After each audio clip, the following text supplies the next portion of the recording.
Вітаю, шановне гаспадарства. А мы с вами размаўлялі пра Першую сусветную вайну. Пра тое, што гэтую вайну суправаджае і казалі, што суправаджае гэтую вайну эпідэміі. І гэта такія даволі сур'ёзныя эпідэміі, якія мы з вами раней не бачылі, аб якіх з вами так пашырана не казалі. Таму што, канешне, эпідэмія грыпа, яна была вядома з 16-17 стагоддзя ўжо, да, і рабіліся такія спробы гэтую хваробу лячыць. Да? То есть лекары лечылі зёлачкамі усялякімі. І мы казалі, што вось гэтая апазіцыйная вайна, якая была на тэрыторыі нашай краіны, фронт праходзіў па лініі Дзвінск, Паставы, Баранавічы, Пінск, гэта, канешне, велізарная колькасць мужчын, перш за ўсё, якія сядзелі ў акопах, у антысанітарных умовах вельмі часта. І вось гэтыя эпідэміі сталі такой, ведаеце, звычайнай рэч'ю, на вялікі жаль.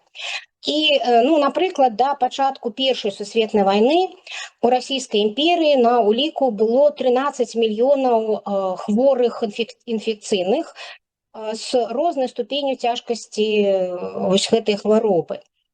І працавалі санітарныя службы і расійская суполка Чырвонага крыжа. І яны, вось, так скажем, санітарныя гэтыя службы і Чырвоны крыж былі тымі сіламі, якія прыкладвалі максімум намаганняў, каб вось трымаць гэтую лічбу вось пад кантролем. Да? Зноў жа 13 мільёнаў інфекцыйных захворванняў, гэта таксама даволі такая сур'ёзная лічба. Але пры гэтым да пачатку Першай сусветнай вайны ураду ўсё ж такі ўдавалася захоўваць, так скажем, гэтую лічбу, змагацца з ачагамі захворванні і не дапускаць новых маштабных эпідэмій нават у пачатку вайны. Але калі мы з вами казалі, падчас Першай сусветнай вайны пачынаецца крызіс у дзяржаве, а потым гэтая дзяржава проста рухне, то, канешне, рухне і ўся сістэма аховы здароўя. І ўжо 17-й год прыход да ўлады бальшавікоў, потым грамадзянская вайна для большай часткі Расіі, для нас працяг Першай сусветнай вайны для нашай тэрыторыі, для інфекцыі наступіла раздолье. Таму што катастрафічна не хапае дактароў, і калі ўжо мы будзем там казаць пасля 17-го года, Чырвоная армія, 55% усіх вакансій дактароў, яно было свабодным. То есть, гэта палова ўрачоў толькі засталося. Не было вакцын, не было лекаў, не было медыцынскіх інструментаў, не было бань, не было дезінфекцыйных апаратаў, гігіенічных сродкаў і бялізны. І ўсё гэта прывяло да таго, што першымі ахвярамі гэтых вялікіх інфекцый гэта былі вайскоўцы. Цяжкая, зноў жа кажу, санітарны стан у акопах, і першыя ачагі гэтых захворванняў гэта салдаты, але салдаты ўсё роўна пачынаюць кантактаваць з цывільнымі, і хвароба, інфекцыі пераходзяць у гарады, якія былі перанаселены. Вось мы калі з вами казалі, калі пачынаецца бежанства стыхійнае, потым дэпартацыя габрэйскага насельніцтва, усё роўна гэта прыводзіла да такой катастрафічнай колькасці павелічэння гарадскога насельніцтва. Гарады перанаселеныя, санітарная, так скажем, стан гэтых гарадоў, зноў жа кажу, не такі добры, і плюс яшчэ аслаблены імунітэт. Аслаблены імунітэт і ваенных, і, так скажем, цывільнага насельніцтва.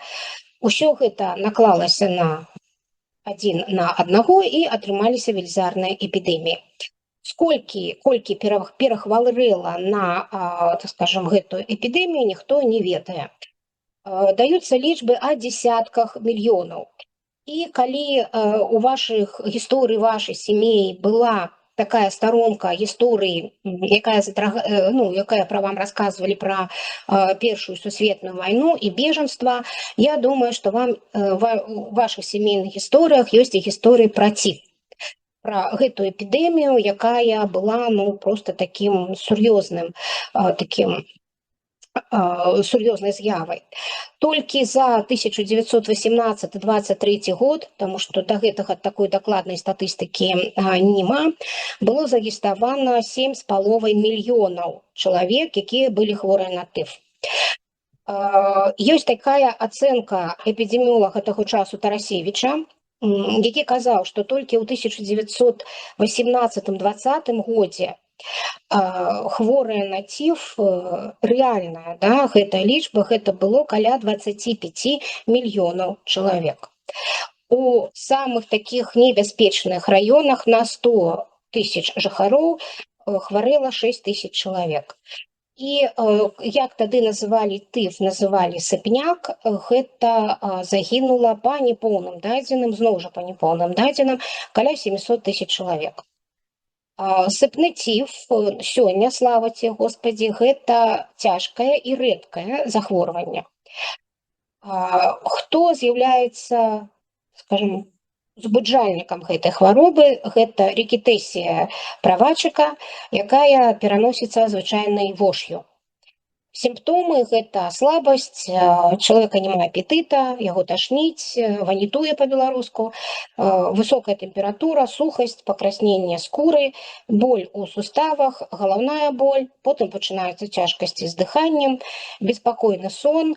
Вельмі часта хворыя знаходзяцца ў брадовым такім стане, і праз некалькі дзён пасля пачатку хваробы з'яўляецца сыпь.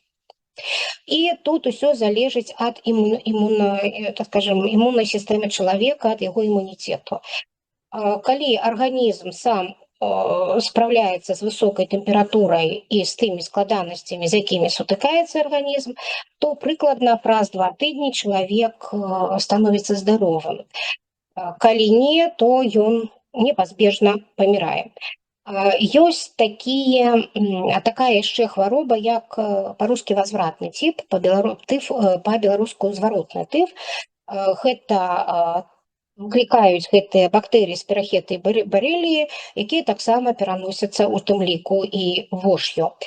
І вось ужо калі гэта зваротны тыф, то для, так скажем, цяжкая такая ліхарадка, якая вельмі часта пераходзіла ў пнеўманію, а паколькі антыбіотыкаў яшчэ не было, і гэта ўсё прыводзіла да катастрофы.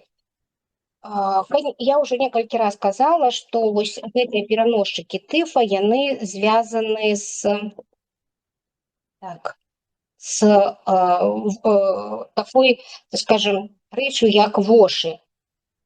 І мы бачым тут з вами плакаты таго часу, санітарная освета, я б так сказала. Вот причина сыпного тифа. Тифа бей вшу, убей воши, иначе ты погибнешь. Воши, смерть, друзья, приятели, уничтожайте вшей, разносящих заразу. Красная армия раздавила белогвардейских паразитов, веденщик денег на Ковчелка. Новая беда надвинулась на нее, тифозная вошь. Товарищи, боритесь с заразой, уничтожайте вошь. Справа ў тым, што знішчыць вошу у умовах вайны, у умовах вайны і акопа, гэта было практычна немагчыма. І так у палявых такіх умовах у час нават пазіцыйнай вайны ні адзін салдат не можа прытрымлівацца тых санітарных нормаў, якія неабходна, каб не было гэтай хваробы. Бывалі такія выпадкі, што хворых выкарыстоўвалі ў якасці, як мы можам сёння сказаць, такой зброі бактэрыялагічнай, калі, так скажем, закідвалі хворых, аддавалі нібыта ў палон. І ёсць такія, вот Семашко пригадывал, когда наши войска вступили на Урал и Туркестан, громадная лавина эпидемических болезней двинулась на нашу армию из колчаковских и дутовских войск. По дадзеным Семашко зараженными были около 80 перебежчиков. И гэта яшчэ да таго, як, так скажем, акрамя гэтага тыфа, гэта была халера, оспа, скарлаціна, малярыя, чыхотка, дизентерія і чума. Плюс яшчэ рынавірусы, ці тое, што мы сёння называем коронавірусамі і грыпам, плюс яшчэ гэта ўсё дадавалася. Ну, напрыклад, у 18 годзе ўжо гэта была чырвоная армія, было зарэгістравана 2 мільёна 253 тысячы інфекцыйных хворых. Гэтыя санітарныя, так скажем, потери, як это пишется в документах, санітарныя потери превысили боевые. Из гэтых 2 миллионов 253 тысяч человек, якія захварылі, памерла 283 тысячи. Плюс яшчэ амаль мільён захварэўшы на зваротны тыф, плюс яшчэ 843 тысячи памерла ад простага тыфу, і дзесяткі салдат хварэлі на дизентерію, малярыю, халеру, цингу і оспу. Ну, ведаеце, халера таксама не вельмі прыемная хвароба. Ну і вось, і у тым ліку дизентерія. Дизентерія ці чырвоны панос, да, які сказалі, што цяжкае захворванне, мікробы. Дизентерія – гэта хвароба брудных рук. І таму вось вы бачыце таксама такі плакат «Берегись дизентерии», чтобы очень часто пищу заражают мухи. Чтобы предохранить себя от дизентерии, мойте руки с мылом каждый раз перед едой, после использования уборной, по возвращении работы домой, перед мытьем посуды, перед приготовлением пищи. Не допускайте размножения мух, соблюдайте и в жилище чистоту и порядок. Тут я хочу вам пригадать, что менш за ўсё у эпідэміях, калі яны не, так скажем, знаходзяцца ў самым эпіцэнтры і не кантактуюць так часта з хворымі людзьмі, больш за ўсё выжывалі габрэі.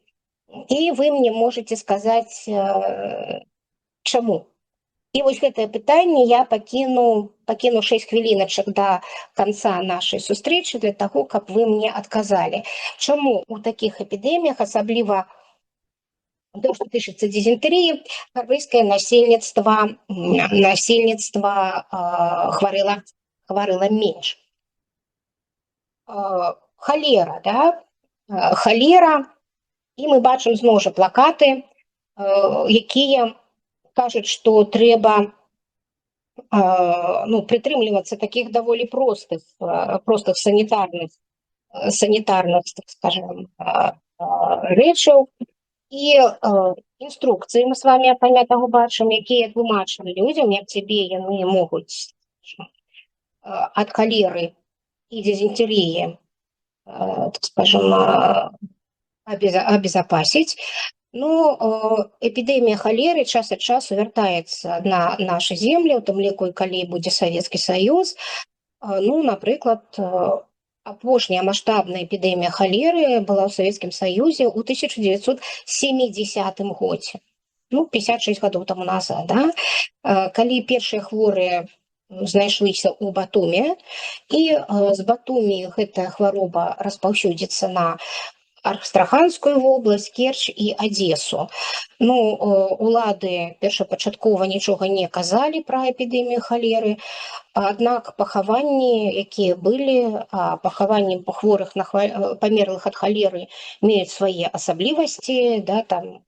І вось асаблівасці гэтага пахавання было ўжо немагчыма скрыць, і пасля вось распаўсюджання не толькі інфекцыі, але і вось гэтых плётак, слухаў па-рускі, была створана ўсесаюзная надзвычайна супрацьэпідэмічная камісія, а ў цэнтрах эпідэміі былі арганізаваны аператыўныя штабы. і людзей, якія не мелі прызнакаў захворвання, але маглі быць пераносчыкамі халеры ці насіцелямі халеры, іх пачалі ў той час ізаляваць.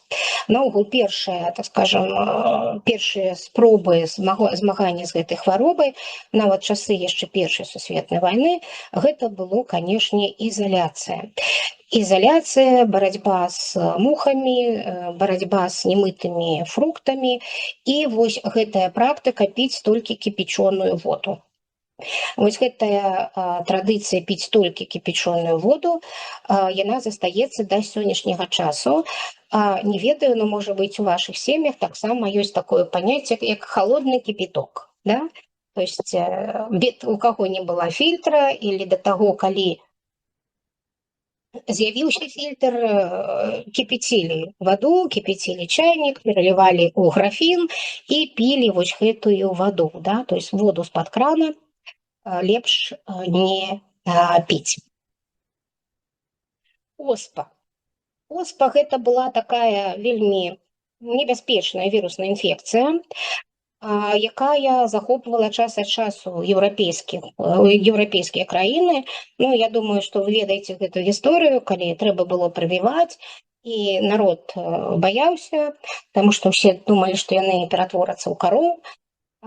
І тады англійская каралева зрабіла сабе і дзецям прышчэпкі, да, і вось усе ўбачылі, што ў карову яна не пераўтварылася, і тады пачалі рабіць прывіўкі. Прышчэпкі па-беларуску. І вельмі часта можна прачытаць у мастацкай літаратуры і бачыць на карцінах, што у героя ізрытае оспай лицо, да? То есть гэта да, так скажем, прышчэпак. Ну, напрыклад, менавіта ад оспы памрэ 14-гадовы імператар Пётр II расійскі, ну, а сярод прывітых была Кацярына II.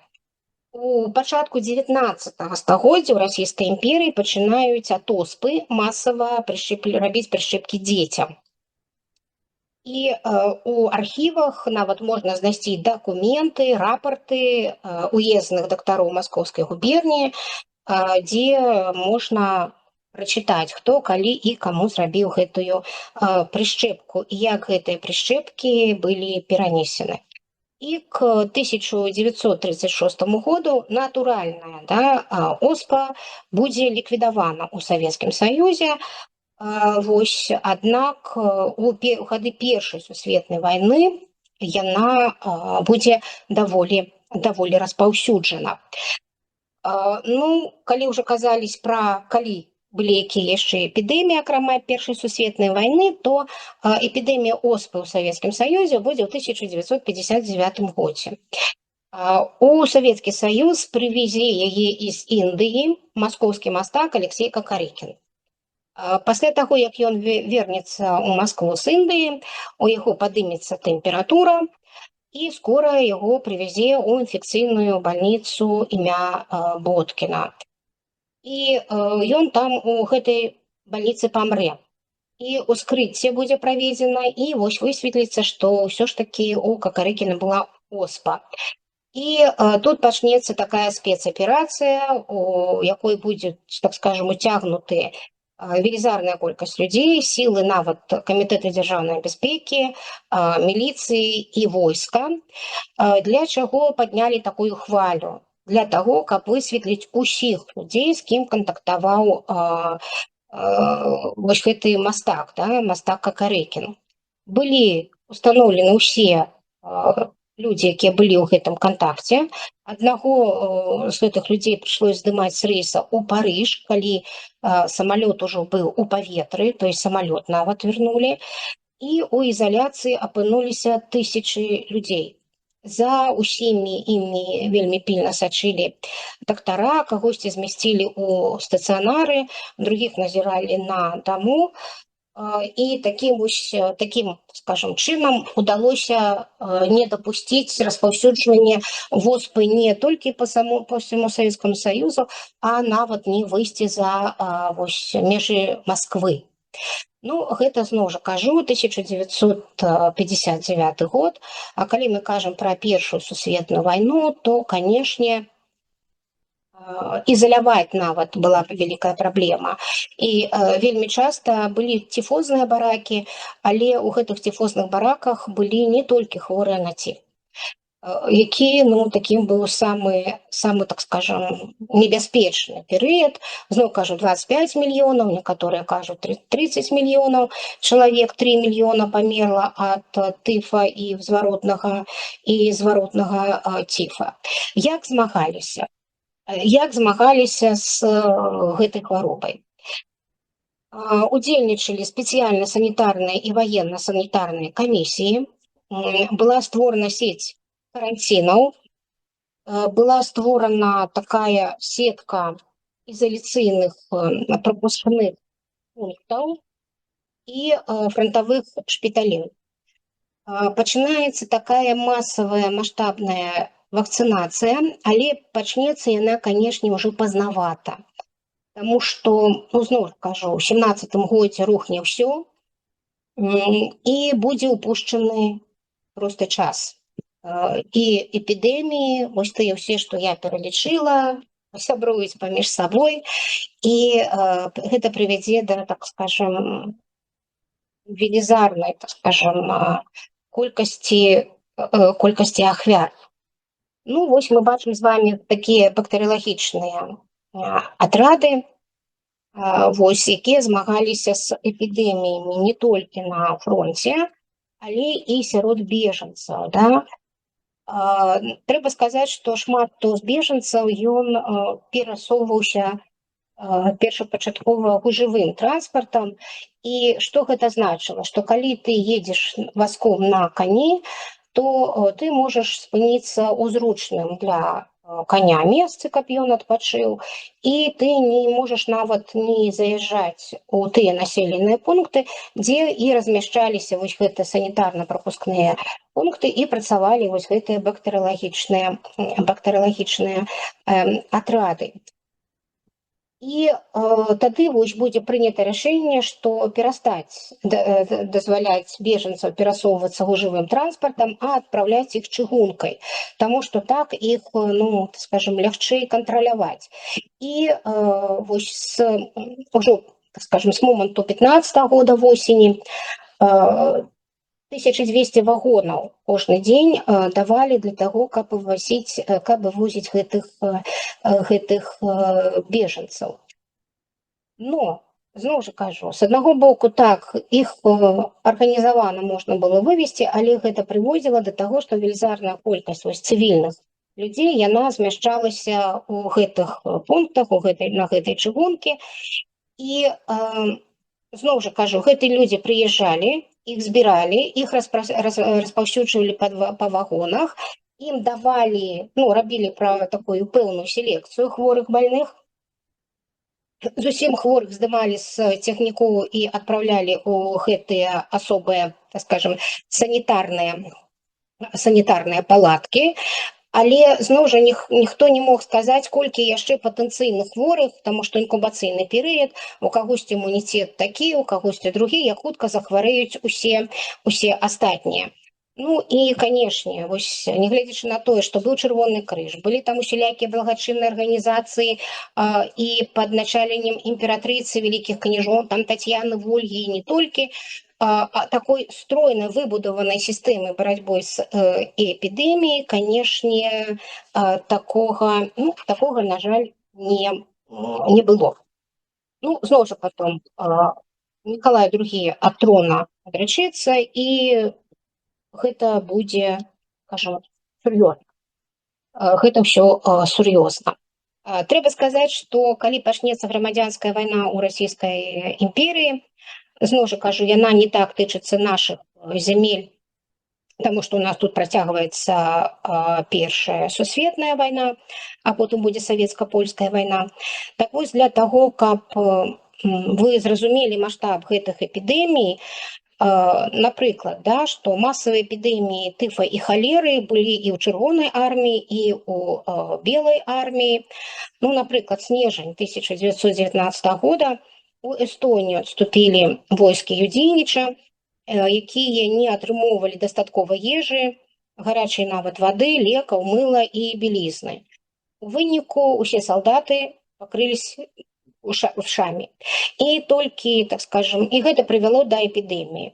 Напрыклад, у Нарве эпідэмія тыфа гэта 7000 чалавечых ахвяр. Як писали, так скажем, жыхары Нарвы того часу, люди буквально кучами лежали, умирали на грязных полах заброшенных заводских помещений и в теплушках, практически без всякой врачебной помощи, малочисленные, беспомощные, без медикаментов, врачи и сами болели и умирали. Тела умерших штабелями лежали у входов. Так погибла северо-западная армия. Ну, изноў жа, колькасць памерлых да 2,5 мільёнаў чалавек. Што трэба сказаць? Сур'ёзнага поспеха, ну, калі можна так, частка гісторыкаў на рускай мове ужывае такія слова «вшывы фронт». Так вось, на гэтым вшывым фронце поспехаў вялікіх-то і не дабіліся падчас вайны. На нашай тэрыторыі падчас падпісання брэсцкага мірнага дагавора, калі германскія і расійскія войскі сталі пакідаць тэрыторыю Беларусі, яна перастане быць на некаторы вельмі непрацяглы час зонай баявых дзеянняў да 1919 года. Так вось, у астатняй часткі савецкай Расіі эпідэміі яны былі не пераадолены да канца грамадзянскай вайны. Ну, рабіліся такія спробы. У 19 годзе савецкі ўрад пачаў даволі энергічна дзейнічаць. Напрыклад, Ленин казал так: «Вошь сыпной тиф косит наши войска. И здесь, товарищи, нельзя представить себе того ужаса, который происходит в местах, пораженных сыпных тифов, когда население обессилено и ослаблено. Я требую самого серьезного отношения к эпидемиям. Или вши победят социализм, или социализм победит вшей». Вот такие довольно серьезные словы Ленина.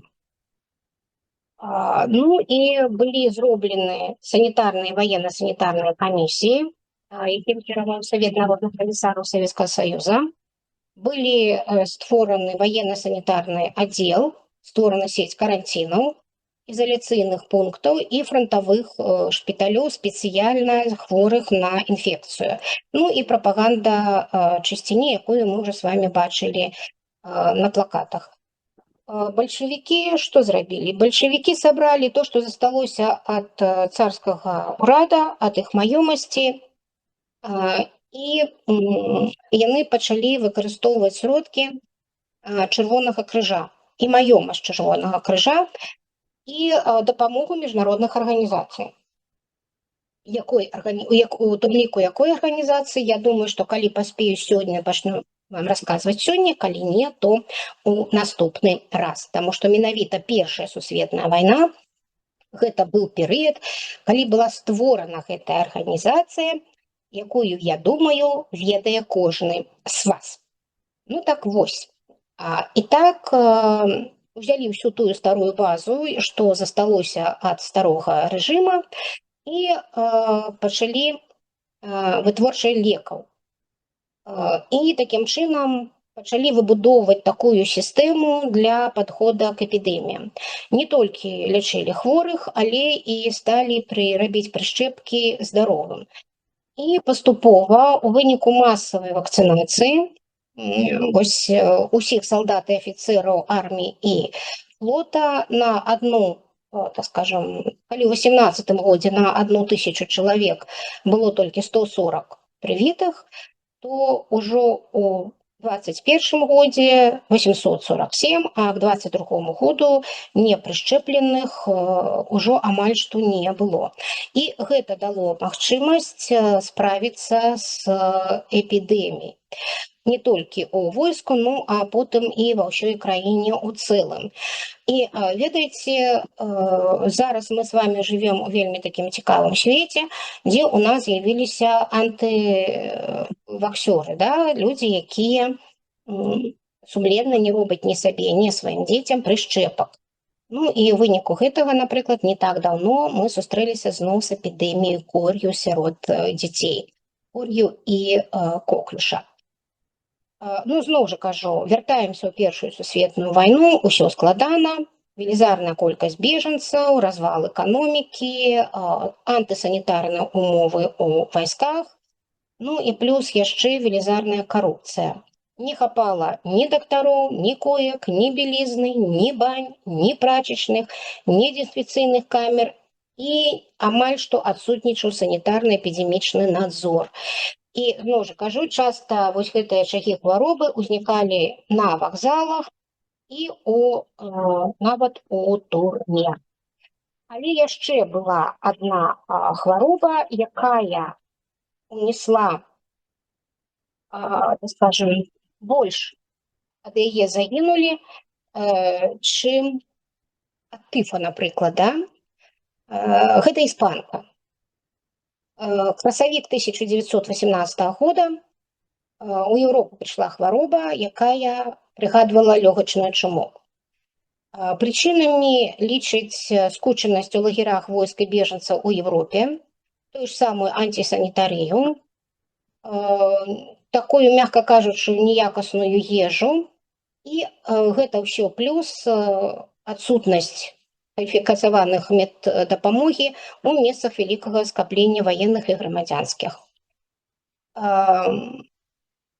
Я думаю, што вы заўважылі, што прычыны тыя ж самыя, якія і на нашай тэрыторыі. Першымі папалі пад гэтую эпідэмію Францыя і Італія. У маі эпідэмія ахваціла Іспанію. Ну, вось так, эпідэмія ахваціць Іспанію, дзе сталі аб гэтым актыўна пісаць, і таму менавіта іспанка. Партугалію, Швейцарыю, Грэцыю, Сербію, Паўночную Афрыку і Індію. Чэрвень, уже іспанка, Брытанія, Германія, Швецыя і Румынія. Ліпень, Данія, Галандія, Бельгія, Польша. До конца жніўня 1918 года першая хваля вось гэтай пандэміі ў Еўропе спала, а ў канцы жніўня, пачатку верасня пачалася другая хваля ў заходняй Афрыкі і ў Польшы. То есть фактычна, так скажем, закранала і нашу частку заходняй Беларусі. У кастрычніку іспанка прыйшла ў Паўночную Амерыку. У асноўным гэта Злучаныя Штаты Амерыкі. У асноўным усход, таму што менавіта туды вярнулася вялікая колькасць салдат з Еўропы. І трэцяя хваля паднялася ўжо люты-сакавік 19 года, калі, так скажем, эпідэмія завітала ў госці у Аўстралію і Новую Зеландію. Эпідэмія працягвалася до конца лета 1920 года. Апошнія, так скажем, вспышкі іспанкі былі ў 1920 годзе. Чаму пачынаецца эпідэмія? Варыянтаў распаўсюджвання іспанкі называюць 3. Першы вірус з'явіўся ў амерыканскім военным форце Райлі, штат Канзас, у пачатку 1918 года. Адтуль амерыканскія салдаты завезлі яго ў Еўропу, дзе адзначаюцца першыя прыкметы хваробы у французскіх гарадах Бардо і Брэст.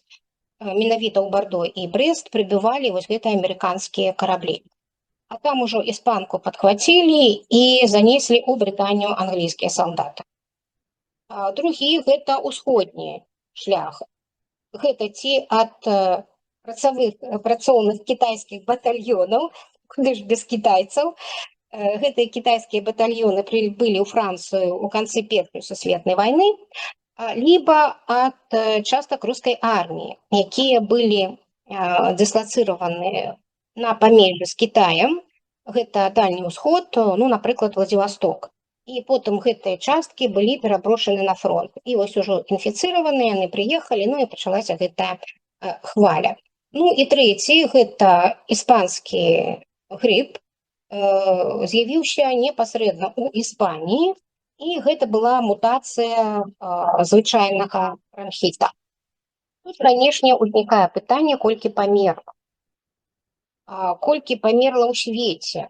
За першыя 6 месяцаў ад іспанкі памерла 25 мільёнаў чалавек. Больш за ўсё ад іспанскага грыпа памерла ў Індыі. Гэта 5 мільёнаў. Па розным дадзеным, у Злучаных Штатах перахварэла да 20 мільёнаў чалавек, 675 памерла. У Японіі ў студзені 19 года хворых было 20 мільёнаў, а памерла 250 тысяч. 10 мільёнаў хварэлі іспанкай у Германіі, 100 тысяч памерла. Вельмі моцна іспанка прыйшла ў Лондан, як вы бачыце нават на гэтай схеме, павальна захварэў увесь Лондан, і з 79 тысяч захварэла, напрыклад, на каралеўскім флоце, і памерла 3000 чалавек. Гэта 3,5%. За першыя 6 месяцаў з 1 студзеня 1919 года 10 тысяч чалавек памерла ад іспанкі ў Парыжы. Пачці амаль паўмільёна хварэла ў французскай арміі. 31 тысяча, хварэла ў французскай арміі, а памерла 31 тысяча. Гэта больш 7% чалавек. Самая высокая смяротнасць ад іспанкі у 18 годзе гэта была Іспанія. 710 чалавек на кожныя 100 тысяч. Швейцарія 543 чалавека на 100 тысяч і Швецыя 471 чалавек на каждые 10 тысяч насельніцтва. Колькі ж памерла у Расійскай імперыі, да?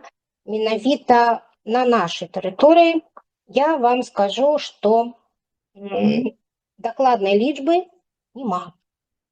Няма дакладнай лічбы, таму што, зноў жа кажу, статыстыка 18 год, там яшчэ і вайна там толкам не скончылася, і ўлада мяняецца, і ўсё рухнула дзяржаўнае. Але пры гэтым трэба сказаць, што сітуацыя ад Нёмана да Урала, як мы можам так назваць, складвалася абсалютна па-рознаму. Першая вось гэта весенне-летняя хваля эпідэміі 18 года не выглядала маштабнай на тэрыторыі ўсёй, скажем, Расійскай імперыі, за выключэннем нашай тэрыторыі. Таму што менавіта наша тэрыторыі і украінскія тэрыторыі былі тымі, дзе вось іспанка ўсё ж такі прыйшла.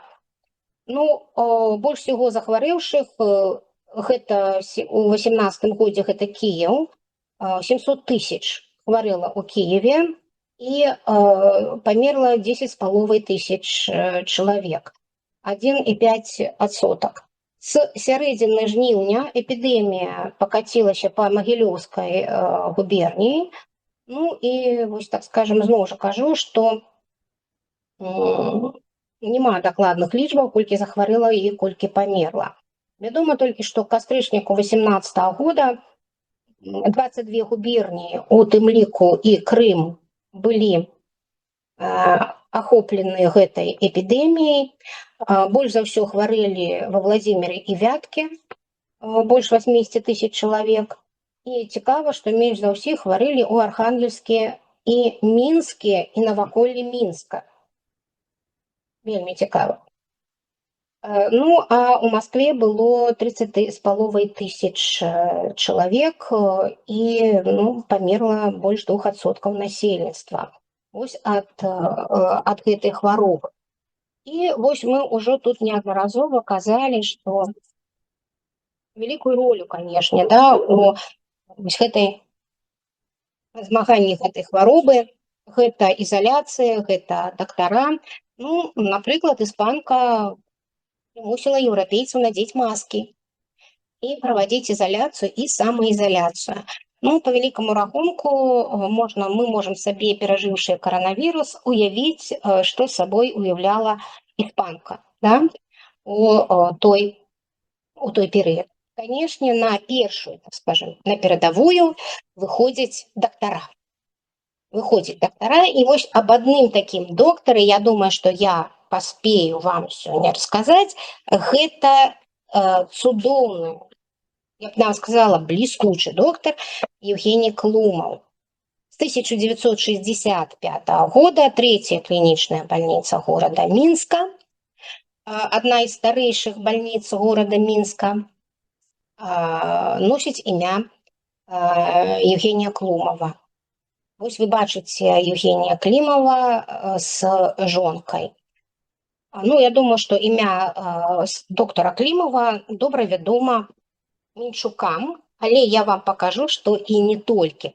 Наогул жыццё Клімова гэта жыццё з такімі драматычнымі паваротамі, пра якое я вам крышачку і прыгадаю. Хлопчык нарадзіўся у сям'і бліскучага маскоўскага юрыста. Вось вы бачыце бацьку Владимира Львовича і маму Даратею Васильевну Клумовых. Такая вельмі прыстойная, вядомая, заможная сям'я. І, у прынцыпе, у хлопчыка павінен быў быць вельмі такі добры старт, да? І гэты старт быў. Цікава, што ён не выбраў сцезю юрыста. Ён не, як, напрыклад, тата, ён вырашыў стаць медыкам. Нарадзіўся, зноў жа кажу, у 1876 годзе, скончыў у Маскве класічную гімназію, а ў 1902 годзе ён скончыў медыцынскі факультэт Маскоўскага універсітэта. І выбраў ён вельмі такую на той час спецыяльнасць, ну, я думаю, што далёка не кожны мужчына, які скончыў медінстытут, яе выбіраў, ён выбраў гінекалогію. Акушэрства і гінекалогію і стаў ардынатарам хірургічнай клінікі. Ну, пачынаюцца войны. Кончыў ён інстытут у 1902 годзе, і у 1905 годзе, у час руска-японскай вайны, ён становіцца хірургам і як ваенны врач займаецца ўсім. І менавіта на руска-японскай вайне ён атрымае свой першы, так скажам, хірургічны вопыт аказання дапамогі у палявых умовах. Ну, вайна скончылася, Клумаў вярнуўся у Маскву, вярнуўся да мірнага жыцця і ажаніўся. Вось мы лепш так. Ажаніўся ён на вось гэтай прыгожай барышне Галіне Андрэевай, між іншым племянніца пісьменніка Владимира Караленка. І здавалася, бліскучы доктар, прашедшы вайну, хірург, які ведае палевую хірургію, такая цудоўная партыя ў яго ёсць, да? Што чалавеку яшчэ ў жыцці трэба? Ён мог бы збудаваць у Маскве сабе вельмі бліскучую кар'еру. Аднак, што робіць Клумаў? З маладой жонкай ён пераязджае з Масквы працаваць земскім доктарам у вёскі Суткава-Рэчыцкага уезда на 8 гадоў. І вось мы бачым тут, так скажем, яго, ну, такой, с его особистой справы. Цікаво, что содержание получает в год 1500 рублей и добавочных 600 рублей, всего 2100 рублей. Имеет недвижимое имущество в городе Москва, окончил курс наук в Императорском Московском университете по медицинскому факультету со степенью лекаря, и тут диплом, Подольским уездом по воинской повинности присутствием, зачислен в запас армии, прибыл из запаса и назначен в 13-й санитарно-полутранспортный на зам младшего врача, затем далее, и уволен в запас. И он выбирает працаваць земским доктором у вёску Суткава Рэчыцкага уезда. І вось мы бачым спіс земскіх урачоў Рэчыцкага уезда, і бачым тут, бачыце, Клумов Евгений Владимирович, православного вероисповедания.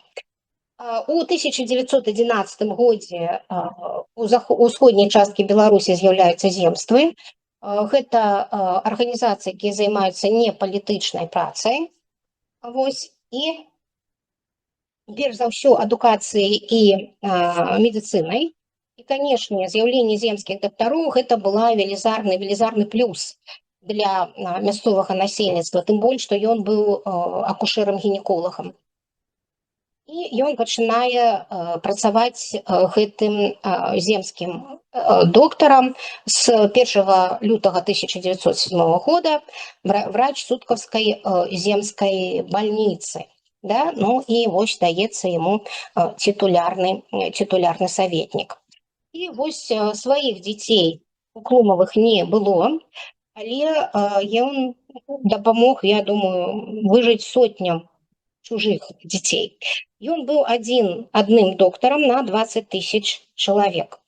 І прычым ён быў не толькі гінеколагам, ён змагаўся з тыфам і халерай, прымаў роды, вырываў зубы і рабіў аперацыі.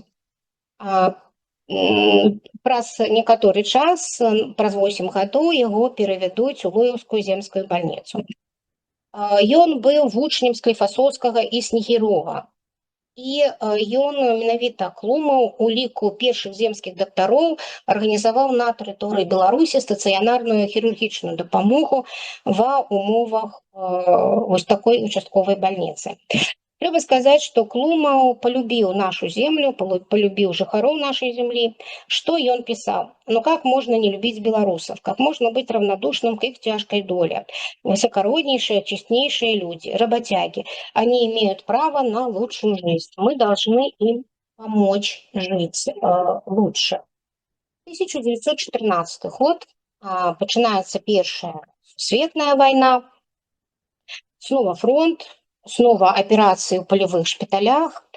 У красавіку 1915 года ординатора Евгения Клумова за службу нагородили орденом Святой Анны 3-й ступені. Потым Клумам будзе галоўным урачом Мінскага хірургічнага шпіталя Чырвонага крыжа ў Беластоке і ў Мінску. Евгений Клумаў прыме рэвалюцыю і савецкую ўладу, будзе хірургам на фронтах грамадзянскай вайны, аднак у Мінску не хапае дактароў і яго демабілізуюць як незаменнага спецыяліста, і Клумаў прыязджае ў Мінск і арганізуе працу першай савецкай больніцы. Сёння гэта 3-я клініка Мінска, якая вось носіць імя доктара Клумава. Тут Клумаў стане кандыдатам медицинских наук, доцентом, а у 1938 годзе профессором. І калі яму выдавалі характарыстыку, то адзначалі не толькі профессійныя якасці, але і, как писали, большую любовь и заботу, с которой он относился к больным. 20-30-е гады гэта той перыяд, калі ён прысвяціў сябе навуке, ён пачынае вывучаць ныркі, это почки по-беларуску, ён пачынае вывучаць парокі развіцця гэтай сістэмы почачнай, працуе над праблемамі, канешне ж, гінекалогіі, асабліва аператыўнай, і даследаваў пытанні палавога сазревання і наогул вось гэтай асветы гінекалагічнай, вось гэтых ведаў, да, што трэба ведаць хлопчыкам і дзяўчынкам. Ведаў, любіў пець, спяваў, напрыклад, арыю Атэлла на італьянскай мове. Ну і трэба сказаць, што сестра яго жонкі расказала, што вельмі любіў спяваць і вельмі любіў музыку. Клумов не обладал сильным голосом, но имел хороший слух и дома любил петь арии из опер, в большей части героически. Арию Отелло после убийства Дездемоны он всегда исполнял на итальянском языке. Из писателей ближе всех ему был Достоевский, а из поэтов Лермонтов. Евгений Владимирович мог наизусть читать отрывки из Илиады. Интерес к изучению языков у него остался на всю жизнь. Свободные часы, выпадавшие среди напряженной работы, он совершенствовал свои знания в немецком, французском и белорусском языках. Калі пачынаецца вайна, Клумову 64 гады. Вось так. Вось ён сярод калег у 40-м годзе. Вось ён тут. Тут вось ён сидіць, вот Клумов. І так яму 64 гады. Разам з тысячамі бежанцаў яны з жонкай пакідаюць Мінск, Аднак пайсці ім далёка не смаглі яны пайсці. Не на доўгі час яны спыняюцца ў невялікай вёскі каля Пухавіч. Ну а у пачатку 42-го года яны вяртаюцца ў акупаваны Мінск, і Клумаў пачынае працу у бальніцы. І тут пачынаецца яго супрацоўніцтва з мінскім падполлем пад іменем Самарын. І вось вобраз доктара Самарына, а менавіта доктара Клумава, мы с вами можем убачыць у фільме, які, я думаю, што бачылі амаль усе. Это фільм «Руины стреляют в упор». Да? Так вось, Клумаў перадае медыкаменты партизанам, не аднаму атраду, а 4. Ён мог і выйсці зрабіць аперацыю і вярнуцца. І пасля вайны камандзіры партызанскіх атрадаў проста раскажуць, што без дапамогі Клумава партызанскія шпіталі проста б не маглі існаваць. Разам з Галінай Мікалаеўнай прафесар дапамагае мінчанам бегчы ад прымусовай вываза ў Германію. Ён даваў такія даведкі аб непрацаздольнасці, да, што ён проста не можа працаваць. Восень 43-го года становіцца відавочна падпольшчыкам, што Клумава могуць арыштаваць дзень на дзень, і прапануюць яму пакінуць Мінск, пайти ў лес. Але Клумаў адмовіцца, скажа, што ён прыносіць кожны дзень у бальніцы прыносіць дапамогу.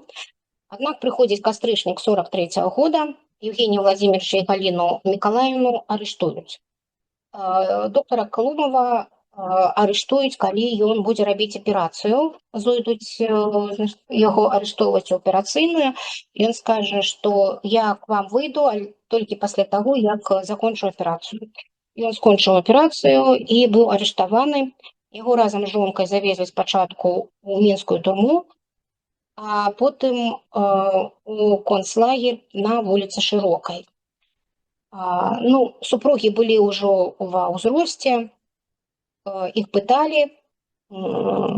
Аднак ёсць такія звесткі, што нават у лагеры на вуліцы Шырокай ён аказваў дапамогу, скажем, тым, каму мог, медицинскую дапамогу. 10 лютага 1944 года Евгения Клумава с Галиной Миколаевной посадили у душегубку. Вось мы бачым гэты газенваген. Прынамсі скажу, што гэтыя газенвагены з'явіліся ўпершыню ў Мінску. Прыкладна 40 хвілін ехала машина для того, каб усе тыя, хто знаходзіўся у гэтай душегубкі, памерлі. І потым целы доктара Клумава з жонкай разам з тымі, хто там быў, привезли і спалілі у Малым Тростянцы. У 1965 годзе профессору Евгению Клумову посмяротна присвоили звание Героя Советского Союза, назвали именем больницу, и у этой больницы есть музей доктора Клумова. И я не ведаю, як сёння, але яшчэ недавно усе доктары, якія пачынаюць працу у гэтай больницы, давали такую клятву, якую мы с вами бачим, да? Клятва клумовцев. Получив звание медицинской сестры, начиная свою трудовую деятельность, перед лицом своих товарищей клянемся отдать все свои силы, знания, делу охраны здоровья нашего народа, быть достойными последователями Героя Советского Союза Евгения Владимировича Клумова.